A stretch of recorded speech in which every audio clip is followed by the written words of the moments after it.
오늘 지난주에 이어서 현장 예배에 오신 여러분들을 환영하고 또 이 시간 영상으로 예배드리는 우리 영상 예배에 참석하신 여러분들을 환영합니다. 어제 우리 교회 성도 한 분이 저에게 이런 얘기를 하시더군요. 2달 동안 비대면 예배를 드리다가 오랜만에 교회에 이렇게 나와서 성도들을 만나니까 너무 반갑고 좋았다고요. 그런데 문제는 이름의 코로나 때문에 서로 조심하면서 살던 것이 우리들에게 너무 습관이 되다 보니까 예배만 드리고 뒤도 안 돌아보고 쌩 하고 집에 돌아가서 아쉬웠다라는 얘기를 저에게 하신 분이 계셨어요. 요즘 우리 모두가 너무 마음의 여유가 없어진 것 같아요. 다들 마스크를 쓰고 있기 때문에 웃지 않고, 옆에 있는 분 한번 쳐다보실래요? 웃지 않고 그냥 이렇게 한번 쓱 보면 저 사람이 화가 난 사람처럼 보기가 쉽습니다.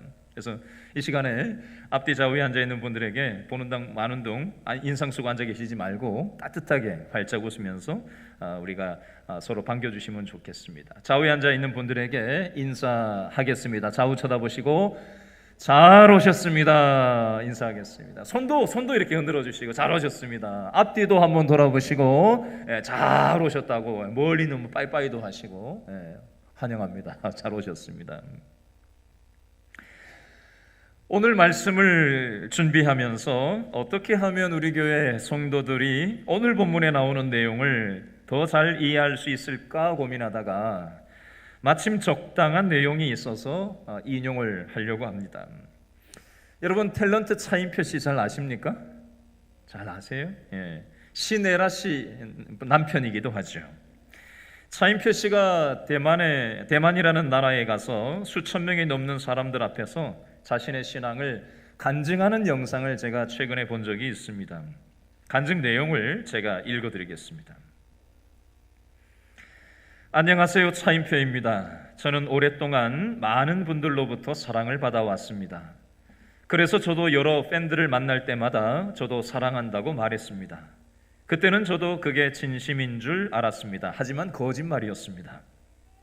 제가 정말 저의 팬들을 사랑했다면 내가 믿고 있던 예수 그리스도에 대해서 말해야 하는 것이었습니다. 하지만 그렇게 말하는 것이 저에겐 여러 가지 두려움을 가져오는 것이었습니다. 첫 번째, 인기가 떨어질까 봐 두려웠고, 두 번째, 예수님에 대해서 말하는 순간 나를 이상하게 쳐다볼까 봐 두려웠고, 세 번째, 재미없다고 일어나서 나가버릴까 봐 두려웠습니다.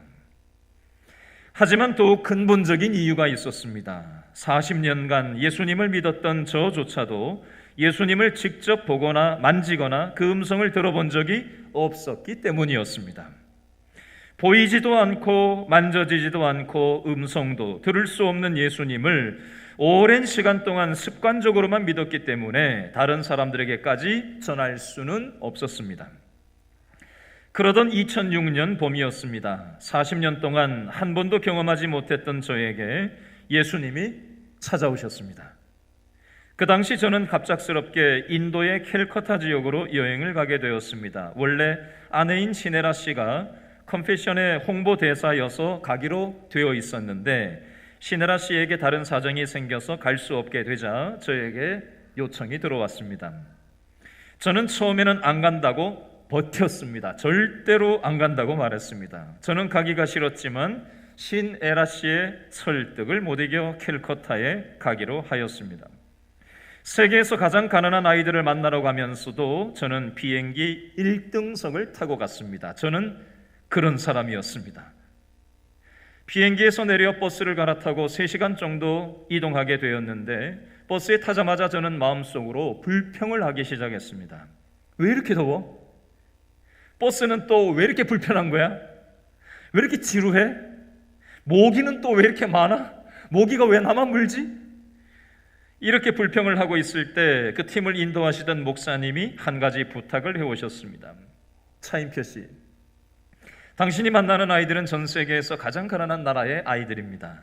먹을 것도 돈도 사랑도 받아본 적이 없습니다. 가장 보잘것없는 아이들입니다. 이 아이들을 만나면 꼭 안아주세요.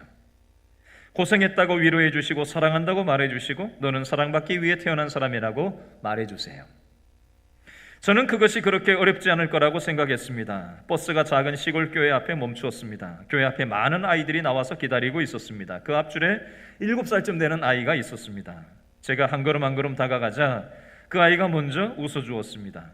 너무나 빼빼 마르고 옷도 지저분한 냄새가 나는 아이였습니다. 마음이 조금씩 위축되어서 손을 내밀기가 선뜻 되지 않았는데 그 아이가 먼저 손을 내밀었습니다. 저는 그 아이의 손을 잡았습니다. 바로 그 순간 제가 40년 동안 믿어왔지만 한 번도 보지 못했고 듣지 못했고 만질 수 없었던 예수님께서 찾아오셨습니다. 그 아이 손을 잡는 순간 예수님께서 제게 말씀하셨습니다. 임표야, 그동안 많이 힘들었지. 내가 너를 사랑한다. 너는 사랑받기 위해 태어났다. 이제 내가 너를 위로해 줄게.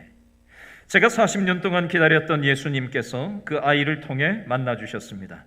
제가 그 아이에게 해주기 위해 준비했던 말들을 예수님께서 그 아이를 통해 저에게 말씀해 주셨습니다. 이제는 분명하게 말할 수 있습니다. 예수님은 살아계십니다. 어제나 오늘이나 예수님은 우리들이 당신 앞에 나오기만을 기다리고 계십니다. 예수님이 내밀고 계신 손을 잡을 때 세상에서 가장 작고 연약한 아이를 통해 나를 만나주신 예수님이 여러분도 반드시 만나주실 것을 믿습니다. 제가 지금 이 자리에 서 있다는 것 자체가 예수님이 살아계시다는 증거입니다. 예수님은 저를 만나주고 계십니다. 여러분도 예수님을 만나시기 바랍니다. 여기까지가 간증 내용이에요. 차인표 씨는 자신이 예수님에 대해서 말하는 순간 연예인으로서의 인기가 떨어질까 봐 두려웠다고 했습니다. 이상한 사람 취급을 당할까 봐 두려웠고 재미없다고 일어나서 나가버릴까 봐 두려웠습니다. 근데 더 결정적인 문제는 오랫동안 교회를 다니긴 했지만 예수님과 인격적인 관계를 맺지 못했던 것이 더 큰 문제였다고 고백했습니다. 이 시간 한번 질문해 보겠습니다. 저와 여러분은 어떻습니까? 최근에 코로나를 겪으면서 한국 기독교의 위상이 말로 다 표현할 수 없을 지경으로 추락하고 있습니다. 얼마 전에 우리 교회 성도 한 분이 저에게 이런 얘기를 했습니다. 목사님, 제가 다니는 직장에 대표가 기독교이고 교회를 사업장에 붙여놨는데 최근에 하도 교회에 대해서 안 좋은 얘기들이 오르내리니까 그 붙어있던 사업장에 붙어있던 교회를 본인이 대신 떼는 경험을 했던 적이 있다는 얘기를 우리 교회 성도님이 저한테 해주었던 적이 있습니다. 참 가슴 아픈 얘기였습니다. 여러분은 직장생활하면서 내가 기독교인이라고 당당히 밝히면서 직장생활하고 계십니까?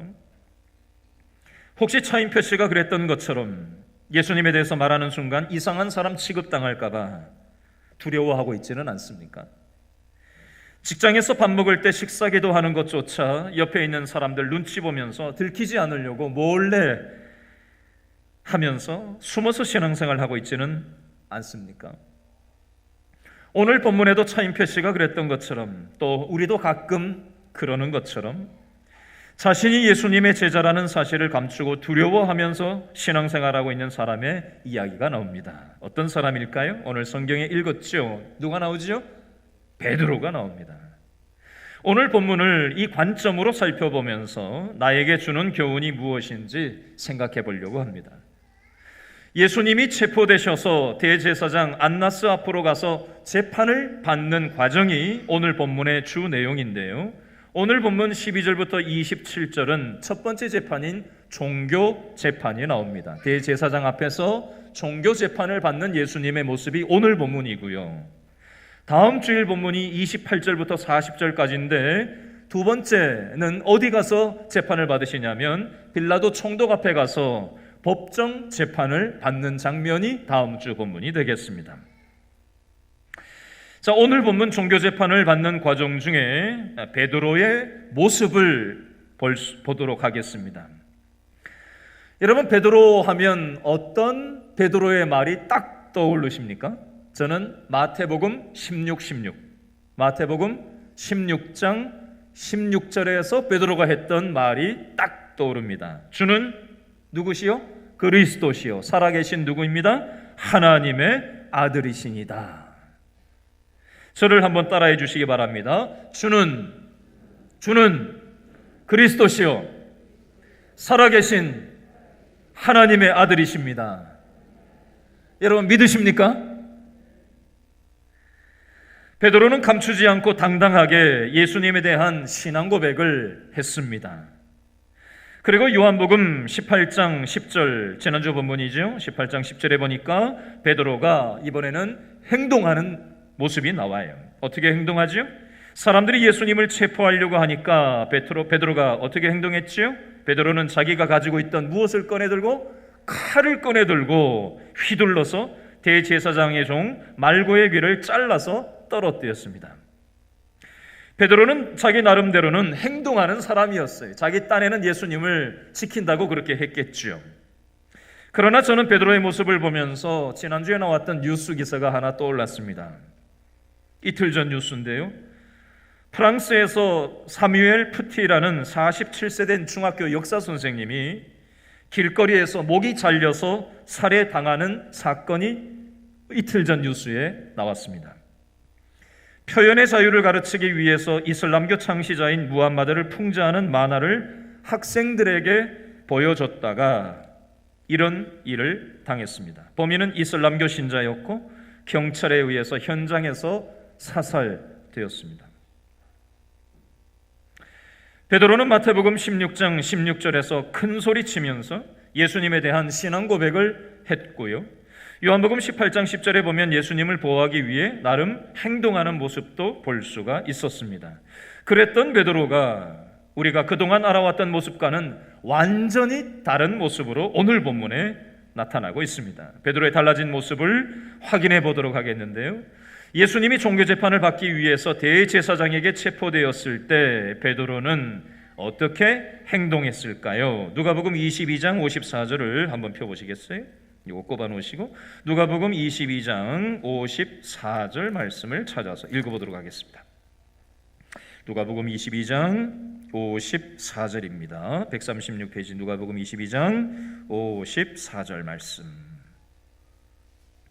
누가복음 22장 54절 다 같이 읽겠습니다. 시작.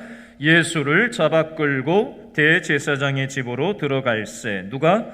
베드로가 어떻게 하죠? 멀찍이 따라가니라. 동그라미 하세요. 멀찍이 따라가니라. 여기 보면 예수님이 체포되어 붙잡혀 가시니까 예수님을 베드로가 따라가기는 따라가는데 어떻게 따라갔다고 되어 있죠? 멀찍이 따라갔다라고 되어져 있습니다. 베드로는 왜 멀찍이 따라갔을까요? 이게 무슨 뜻일까요? 예수님을 가까이 따라가자니 용기가 없고 도망가자니 양심에 찔려 붙잡히지 않을 정도로 멀찍이 따라갔다라는 의미가 되겠습니다. 다른 말로 하면 베드로는 겁이 났어요. 주는 그리스도시요 살아계신 하나님이라는 신앙 고백을 했던 베드로였고요. 말고의 길을 잘랐던 용기 있는 베드로의 모습은 온데간데 없어지고 지금 베드로는 자기에게 불이익이 찾아올까 봐 발을 빼고 있는 모습이 나오고 있습니다. 확실히 믿자니 자신이 없고 교회에 안 나가자니 벌 받을 것 같은 마음, 이것이 베드로의 믿음이었습니다. 그러면 나름 신앙이 있다고 큰 소리쳤던 베드로는 왜 다른 사람처럼 달라졌을까요? 저를 따라서 하겠습니다. 베드로는 인간적인 믿음을 가지고 있었습니다. 베드로는 인간적인 믿음의 모습이 나오는데요. 여러분 아무리 교회를 오래 다녀도 인간적인 믿음은 위기 상황이 오게 되면은 그 신앙의 미천이 드러나게 되어져 있습니다. 예를 들어 보겠습니다. 교회에서 봉사를 하다 보면 옆에 있는 사람이 뭐라 할 때가 있습니다. 또 오해를 받을 때도 있습니다. 위기가 올 때 보면 그 사람의 믿음이 인간적인 믿음인지 하나님이 주신 믿음으로 하는지 우리는 알 수가 있습니다. 하나님이 주신 믿음을 가진 사람은 눈이 오나 비가 오나 누가 뭐라고 해도 때로 오해를 받아도 때로 위기가 와서 힘들어도 묵묵히 그 일을 감당합니다. 그 일을 하게 된 것이 하나님 때문에 시작한 것이고 사람 눈치 보지 않고 하나님과 교제하면서 그 하나님이 주시는 힘 때문에 하기 때문에 사람의 평가, 때로는 오해, 때로는 어려움을 당할지라도 눈이 오나 비가 오나 묵묵히 하나님이 알아주시면 되지 하는 마음을 가지고 밀고 나가는 믿음이 있습니다. 그런데 인간적인 믿음을 가진 사람은 사람 눈치를 자꾸 살핍니다. 사람이 칭찬을 해주면 기분이 좋았다가 사람이 안 알아주고 칭찬해주고 인정받지 못하면 때로 오해가 생기면 그 위기를 넘어서지를 못하고 주저앉게 됩니다.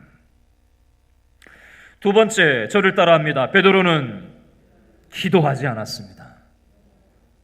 예수님은 십자가를 앞두시고 겟세마네 동산에서 기도하러 가셨는데 제자들도 따라가기는 따라갔어요. 근데 예수님이 기도하시다 말고 제자들이 기도하나 어쩐가 하고 돌아다 보면 제자들은 여지없이 그때마다 뭐하고 있었죠? 졸고 앉아 있었어요.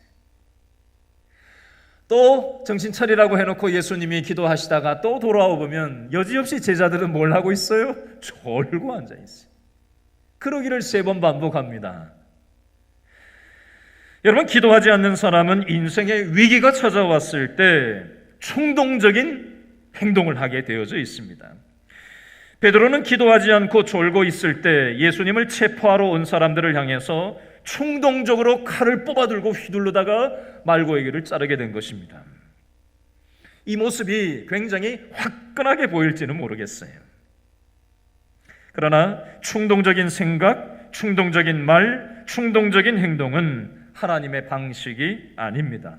여러분, 베드로뿐만이 아니라 저를 포함해서 그 누구도 말씀과 기도로 깨어있지 않으면 우리는 우리의 생각이라는 게 있고 우리의 감정이라는 게 있고 우리의 기준이라는 게 있고 우리의 욕심이라는 게 있는 우리는 연약한 존재이기 때문에 베드로 아니라 베드로 할아버지가 돼도 누가 누구라도 예외 없이 말씀과 기도로 무장되지 않고 준비되어 있지 않으면 깨어있지 않으면 우리는 무너지기 쉬운 연약한 존재라는 사실입니다.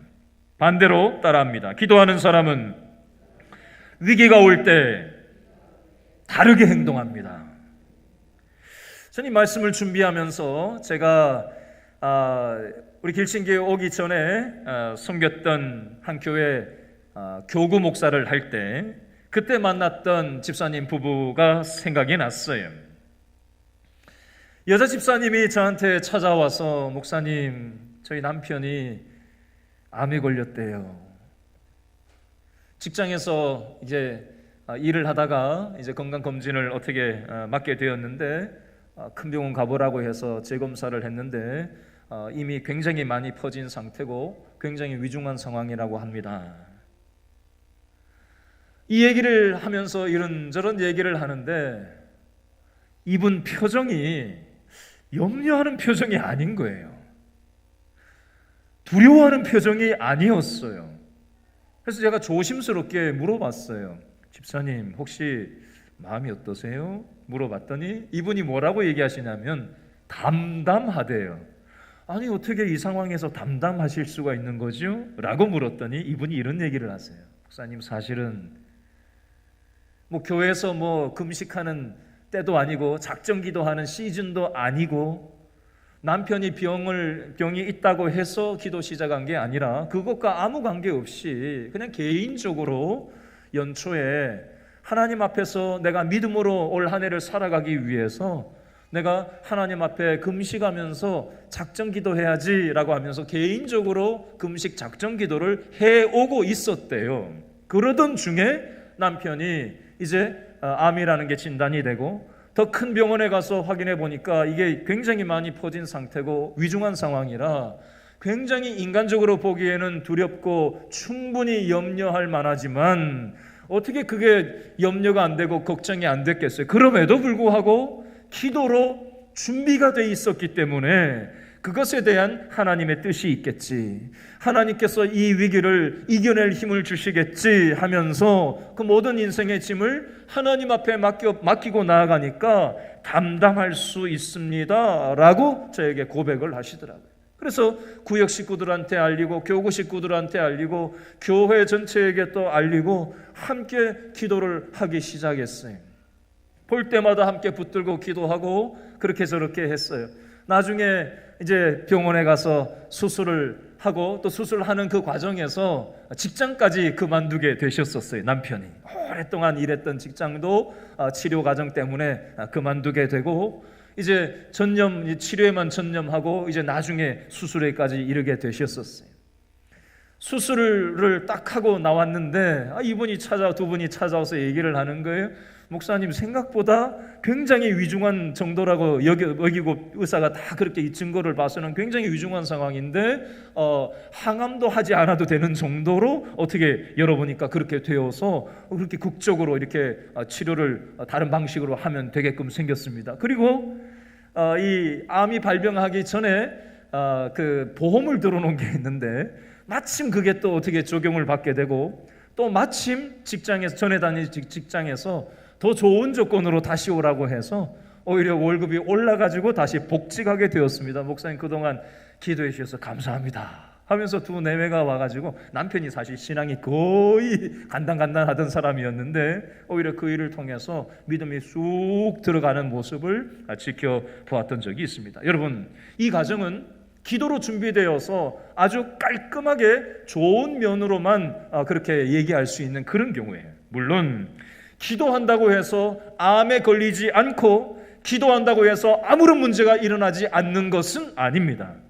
가정마다 사람마다 상황은 다 달라요. 하나님이 일하시는 방식도 다 다릅니다. 그러나 공통점이 하나 있는데, 기도로 준비된 사람, 말씀으로 무장한 사람은 어려움이 와도, 물론 어려움을 당하고 힘든 마음이 있을 수도 있긴 하겠지만 하나님이 그것을 이길 믿음의 용기를 주시고 또 믿음의 식구들을 붙여주시고 환경을 열어주셔서 모든 것이 합력하여 선을 이루어 가시는 줄로 여러분 믿음으로 바라보실 수 있기를 바랍니다. 최근에 우리 길신교회 성도들 중에 지난주에도 두 가정이 장례가 있었어요.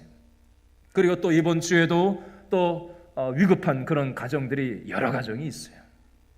그리고 수술 받으신 분도 지난주 이번 주 걸쳐서 여러 분이 공교롭게도 최근 한 2주 정도의 장례와 또 굉장히 위급한 가정, 수술한 가정들이 굉장히 많이 생기셨어요. 이거 말고도 우리는 자녀 문제로 가지가지 인생의 문제 때문에 인생의 위기 앞에서 두려워하고 염려하고 이걸 도대체 어떻게 해야 되나, 어디서부터 어떻게 손을 대야 되나 답이 없는 그런 삶이 인생의 위기로 우리에게 집채만한 파도처럼 다가올 때가 있습니다. 그러나 기도로 준비된 사람, 기도로 믿음의 용기를 가진 사람에게 하나님께서 새 힘을 주시고 함께 하시는 줄로 믿으시기 바랍니다. 1부 예배 마치고 우리 성도 중에 한 분이 좀 전에 저한테 그런 얘기를 하세요. 목사님, 집이 멀어가지고 새벽 예배를 평상시에는 나오지 못하는데 요즘 실시간 새벽 예배 생중계를 지난주부터 해가지고 새벽 4시에 일어나서 이제 드라마 바이블을 듣고 또 교회에서 보내주는 문자를 기다리고 있다가 그거 보내주시면은 새벽 예배를 실시간으로 요즘 새벽마다 참석하고 있는데 너무 좋습니다. 이분이 그렇게 지금 만만한 상황이 아니거든요. 굉장히 위기가 있어요. 그럼에도 불구하고 말씀을 듣고 말씀을 붙잡고 기도하니까 하나님께서 믿음의 용기를 또 집어넣어 주시고 또 그 속에서 하나님이 주시는 평안함, 또 하나님 주시는 기쁨을 가지고 상황과 관계없는 하나님이 주시는 평안함과 기쁨으로 이 어려움들을 믿음의 용기를 가지고 나아가고 있다고 하셔서 제가 잠깐 서서 기도를 같이 나눴어요. 여러분, 오늘 요한복음 18장 12절로 27절 이 본문에 보면 베드로는 위기 앞에서 기도로 준비하지 않았기 때문에 흔들리는 모습이 여러 차례 나옵니다. 종교 권력자인 대제사장의 재판정 앞에서 불안해하고 두려워서 붙들릴까 봐 멀찍이 따라가는 흔들리는 베드로의 모습이 나오고요. 두 번째는 사람들 앞에서 또 두려워서 흔들리는 베드로의 모습이 나오는데, 첫 번째 17절 말씀해 보니까 베드로가 어떤 사람 앞에서 흔들리고 있는 모습이 나오죠. 17절에 보니까 누구요? 문지키는 여종이 베드로한테 묻는 거예요. 너도 예수의 제자가 아니냐라고 물었더니 눈동자가 흔들거리면서 두려워서 들킬까 봐 나는 아니라고. 하는 장면이 나오고요.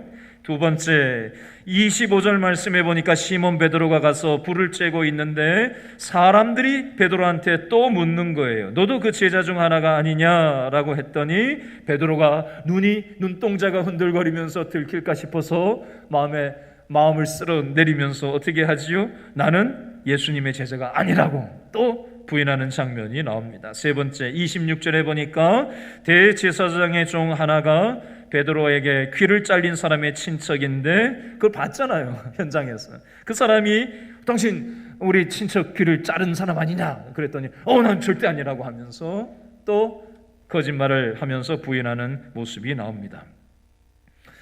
여러분, 사람이 용기가 사라지면 이렇게 용기 있고 자신감 넘치던 베드로도, 신앙 고백을 잘하던 베드로도 이렇게 여자아이 앞에서 또 사람들 앞에서 예수님을, 오늘 성경에서는 드러나지 않지만 다른 본문에 보면 예수님을 모른다고 저주까지 하는 그런 장면까지도 나옵니다. 반대로 예수님의 모습은 흔들리지 않는 모습이 나와요. 흔들리지 않는 모습. 19절부터 21절 말씀에 보면 19절에 대제사장이 예수님한테 질문하는 모습이 나옵니다. 권력자 앞에서 예수님은 어떻게 대답을 20절과 21절에 하시냐면 아주 당당하게 흔들림 없이 말씀하는 장면이 나오고요. 22절에 보니까 이 예수님의 당당한 행동에 대해서 곁에 섰던 아랫사람 한 사람이 예수님에게 폭력을 행사하는 장면이 나와요. 이것에 대해서 예수님은 여전히 당당하게 흔들리지 않는 모습으로 반응하는 모습이 나옵니다. 여러분, 권력 앞에서 이 세상은 흔들리고 폭력 앞에서 흔들리고 돈 앞에서 흔들리는 것이 이 세상의 논리입니다. 질문합니다. 저와 여러분은 어떻습니까? 혹시 이 세상의 권력 앞에서 흔들리고 있지는 않습니까? 이 세상에 힘 있는 것들에 의해서 흔들리고 있지는 않습니까? 우리 자신의 모습을 돌아볼 수 있었으면 좋겠어요. 최근에 한국교회는 위기 상황 가운데 있습니다. 그럼에도 불구하고 오늘 아침 9시 15분 전에 아침 8시 45분에 저한테 문자가 하나 왔어요. 지난주 1, 2부 예배 때 제가 설교 중에 말씀드렸던 한 16년 전에 제가 청년부 사역을 할 때 지도했던 청년이 처음 그때 신앙생활을 하고 아무도 믿지 않는 집안에 수많은 가지가지 핍박이 있었던 청년이었는데 어머니가 믿게 되고 아버지가 지금 병을 앓고 있는 중에 지난주에 처음으로 교회를 나갈 수도 있겠다라는 얘기까지 나왔어요. 그리고 여러분들한테 지난주에 설교하면서 기도해달라고 부탁을 드렸었던 것 같아요. 그 아버지가 지난주에 평생 처음으로 교회에 나가셨고 오늘 문자가 온 내용은 이렇습니다. 오늘 40년 된 제사용품, 제상, 병풍 등을 갖다 버렸습니다. 그리고 이따 오후에 아버지 어머니랑 저희 집안에서 자주 가던 절 경북 영천 관음사에 찾아가서 기적, 불교에서 이름 올린 것을 내리려 합니다. 순적히 행해지도록 기도 부탁드립니다. 감사합니다. 이렇게 문자가 왔어요. 그래서 제가 기도하겠다고 아침에 문자를 보냈어요. 여러분, 한국교회가 손가락질을 당했었고 코로나 때문에 한국교회가 손가락질을 당하고 있는 이 시절이지만 그럼에도 불구하고 자신의 가족 식구들을 향해서 눈물로 한 16년 정도 기도했던 이 청년, 이제는 두 아이의 아빠가 되었는데요. 이 젊은 집사가 40대 이제 한 초반 된 이 젊은 집사가 자신의 가정 구원을 위해서 또 믿음의 형제 자매들한테 기도 부탁을 하면서 또 하나님께서 또 역사하시는 그 일들을 경험하고 있고 또 계속해서 경험해 가기를 사모하면서 기도 요청을 해왔습니다. 여러분, 한국교회가 위기 상황에 있다고 수많은 사람들이 손가락질을 하는 상황을 우리는 겪고 있지만 그럼에도 불구하고 지금도 하나님께서는 말씀과 기도를 붙잡고 하나님 앞에 믿음의 용기를 가지고 한 걸음 한 걸음 나아가는 사람을 통해서 하나님의 일들을 하나님께서는 지금도 이루어 나가시는 줄로 여러분 믿으실 수 있기를 바랍니다. 초대교회에 대해서 미국 워싱턴에 있는 사회학자가 분석책을 냈어요. 제가 코로나 초기에 이 책에 대해서 내용을 설명을 드렸던 적이 있었는데요. 로마 시대, 로마가 세계 패권을 장악하고 있던 그 시절에 지금 코로나보다 더 엄청난 전염병이 로마 시대에 전 세계를 돌았습니다. 요즘은 의사들이 의술이 좋고 약도 많이 좋아져 가지고 이제 방호복을 입고 또 이제 여러 가지 도구들이 나오고 병원 기구들도 갖추어진 시절이지만 지금으로부터 2000년 전 로마 시대에 무슨 병원이 제대로 있었고 무슨 방호복이 있었고 무슨 마스크가 있었겠어요? 아무것도 없었어요. 의학 기술 지식도 없었고요. 그래서 그 사회학자가 그때를 추적해서 그때 시대상을 파악을 해보니까, 사회학적인 관점으로 파악을 해보니까 의사들이 자기 살라고 다 도망갔다는 거예요. 치료하지 않고.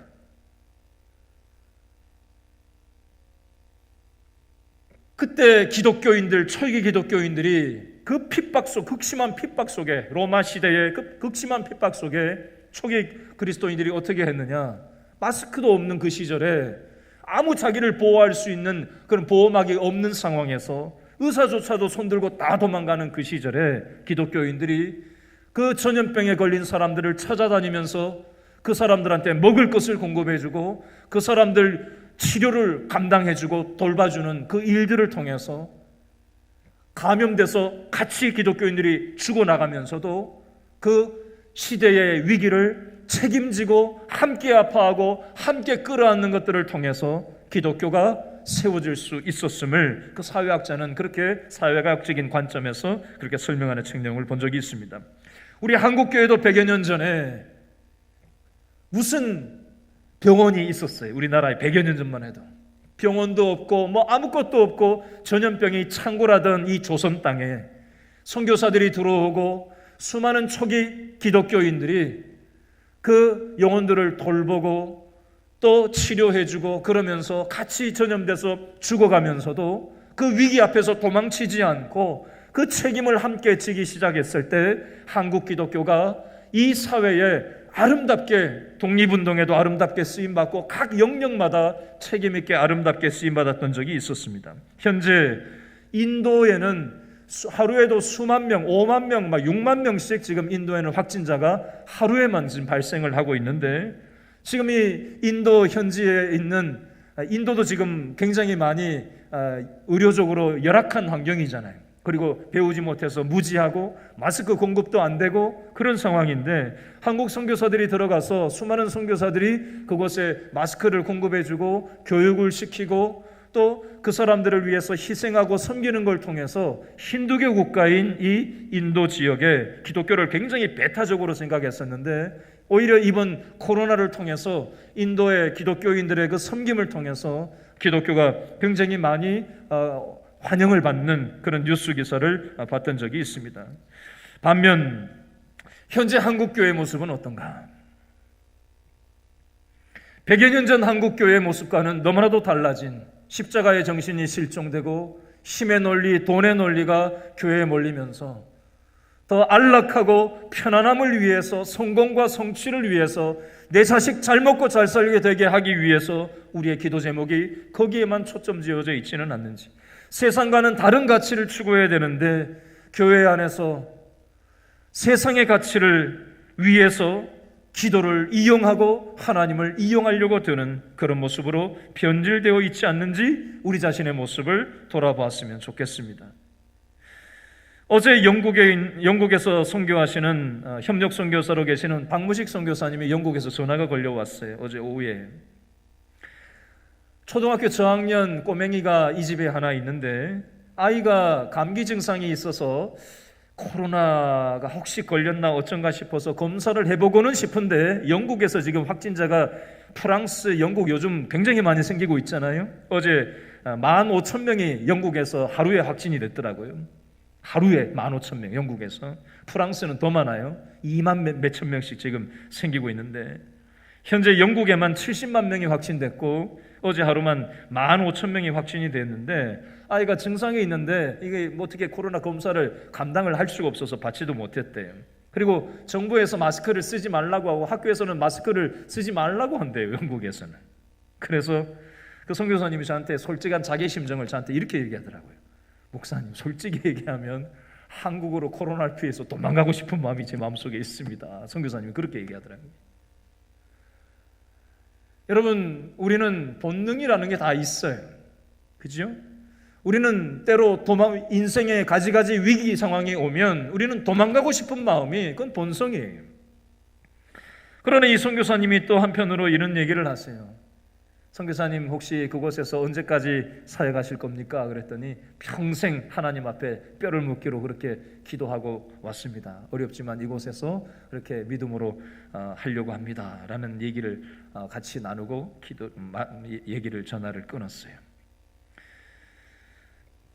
여러분, 하나님께서는 저와 여러분을 먼저 예수 믿게 하시고 예수 믿은 우리가 인생의 가지가지 위기가 왔을 때 인간적으로 충동적으로 생각하고 충동적으로 말하고 충동적으로 행동하는 사람들이 아니라 말씀과 기도로 무장하여서 하나님이 원하시는 반응을 보이면서 우리가 살아갈 뿐만이 아니라 우리 주위에 있는 위기 상황 가운데 빠져서 힘겨워하는 사람들을 함께 책임지고 함께 돌보고 살아가는 사람들로 우리를 불러주셨습니다. 그러나 우리의 요즘 기도 제목이 과연 어떤지 한번 돌아보았으면 좋겠어요. 더 많은 안락함, 더 많은 성취, 성공, 잘 먹고 잘 사는 걸 위해서 내가 기도 제목이 거기에만 몰려있지는 않는지, 그리고 그렇게 기도하기 때문에 우리의 신앙생활에 생기가 나타나지 않는 것입니다. 그러나 하나님께서 원하시는 책임지고 또 우리가 짐을 지고 하나님이 원하시는 믿음의 삶을 살아가려고 때로 넘어지더라도 또 몸부림치면서 말씀과 기도로 나아갈 때 하나님께서 생명력 있는 축복의 사람들로 저와 여러분들을 사용하실 줄로 여러분 믿으실 수 있기를 바랍니다. 기도하겠습니다.